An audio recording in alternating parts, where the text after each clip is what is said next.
Hello, everybody. Welcome. My name is Karen Midlow, and I'm with Ancora Health. I'm the community educator, and I'm joined here with my colleague Christine Souza. and with Barbara at Barbara Karnes, and we are super excited to be able to be offering this to you.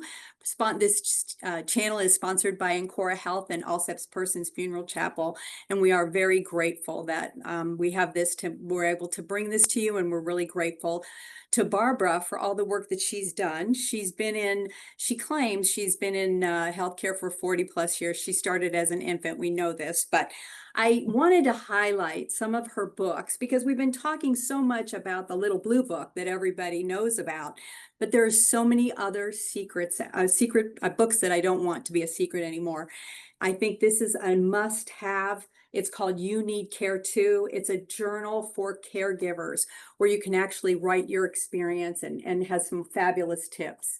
And then another one of my favorites is this one right here, which is How Do I Know You? And it's about dementia at the end of life care. So hope that you're able to check out some of Barbara's wonderful books at bkbooks.com. And with that, I'm going to turn it over to Christine for Christine to ask our question for Barbara today. Thanks, Christine. Thanks, Karen. Barbara, thank you so much, as always, for joining us today. You've been so gracious with your time and sharing your experience. And I have been thinking about some things that have been kind of weighing heavy on my heart when I was a hospice nurse. I remember a time when I took care of a gentleman who had a very rare type of cancer, and he had been with his oncology team for several years, and he told me that the oncologist said, "I'm sorry, there is nothing more that we can do."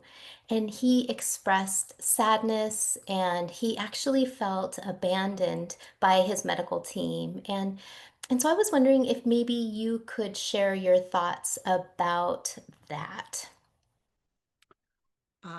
Such a big um, feeling that so many people have. It wasn't just unique to this gentleman.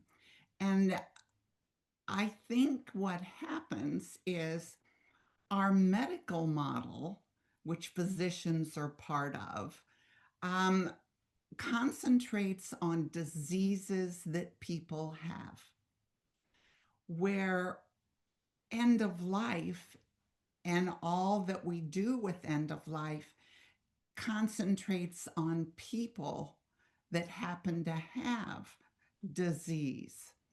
When the medical model is concentrating on disease and they can't fix it, they don't really know what to do. I wish that medical schools would teach interaction, people skills, communication skills, but most of the emphasis is on the disease.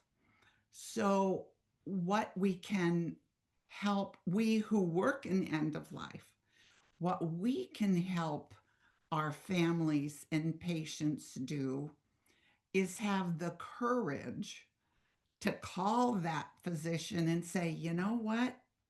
I'm having a hard time. We didn't even get to say goodbye. Just be proactive because most physicians aren't going to be the ones that keep in contact, that have real closure. And what this gentleman and so many of us need is closure from our healthcare professionals that we're not going to see anymore. And unfortunately, generally, it's in our um, our reaching out to have that closure. We're not going to get it from the medical model. Thank you for that. As a hospice nurse, I really felt, especially if I was with a family member for a while, or a patient for a while, it did feel like a relationship, and I wasn't done. And so I felt, that that was a difficult transition for me to really say goodbye to the family members. But I know that, more patients needed to be seen, and there is, setting that somewhat of a boundary, but, remembering that this is a human experience, it's not a medical experience. And I do hope and wish for a softer handoff, perhaps. Barbara, I was wondering if you would talk about, if putting, not to put you on the spot, but your experience after Jack died. I think you shared on a podcast how you felt just sort of dropped, that you were getting the phone calls, nobody came to you. I don't want to tell your story. Would you mind? Because I think that's really helpful. Okay. Um, it's interesting because um, I had, how do I say this? I had some real issues with hospice and where it is today. And the saying goodbye, just sending a sympathy card, that didn't do it for me. I wanted closure with the nurse, the social work that I had really welcomed and needed in my life. And then all of a sudden they're gone.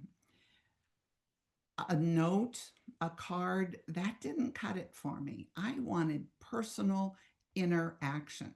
And what I would love to see is that hospices would have a follow up visit following the death with the nurse and the social worker. They can go together, they can sit down over a cup of coffee in the family room with significant family members and just talk. What's happening? Do you have any questions that have now come forward about the time that we were together, about the care, about his death? Just have a conversation, one, actually two on one, or have family members there too. That's great. But that gives closure, and we need closure. And it isn't enough. I'm just going to say it again. It might sound like a repeat, but it isn't enough to send a sympathy card from an agency to a family. Part of our bereavement follow up really begins in that week following the death. And in that week is when you have the nurse and the social worker um, show up. And when I say show up, they literally may have to show up because in our grieving, we tend to not answer the phone. Right. Um, we just become so isolated and withdrawn and into ourself that we aren't going to reach out, and we aren't going to allow someone to reach in unless they ring the doorbell. Thank you, Barbara. I was so touched by that when you talked about that. It really hit home for me. So thank you for bringing that up, because I think it's a real challenge that people are facing. So thank you for putting words to it. And we so appreciate your time. Did you have something else to say? I do. Please. This, what we just talked about, ties in with our earlier question in regards to the physician, Mhm. because this gentleman was verbalizing his lack of closure with someone that was intimately involved in his life. Families who are grieving, they need the closure of the nurse and the social worker that has been intimately involved in their life. And that's why you show up, is to have that face to face personal closure for the family. Thank you, Barbara. It's amazing. So well said. Thank you so much. And just a reminder, people don't die like they do in the movies. Be watching out. We are going to be having a special free community training on end of life October the 15th of 2025. So be watching that. And Barbara, thank you so much for your time, for being here. And we will look forward to seeing you next month with Basics with Barbara. It's always a delight. Thank you for including me in the wonderful work that you're doing.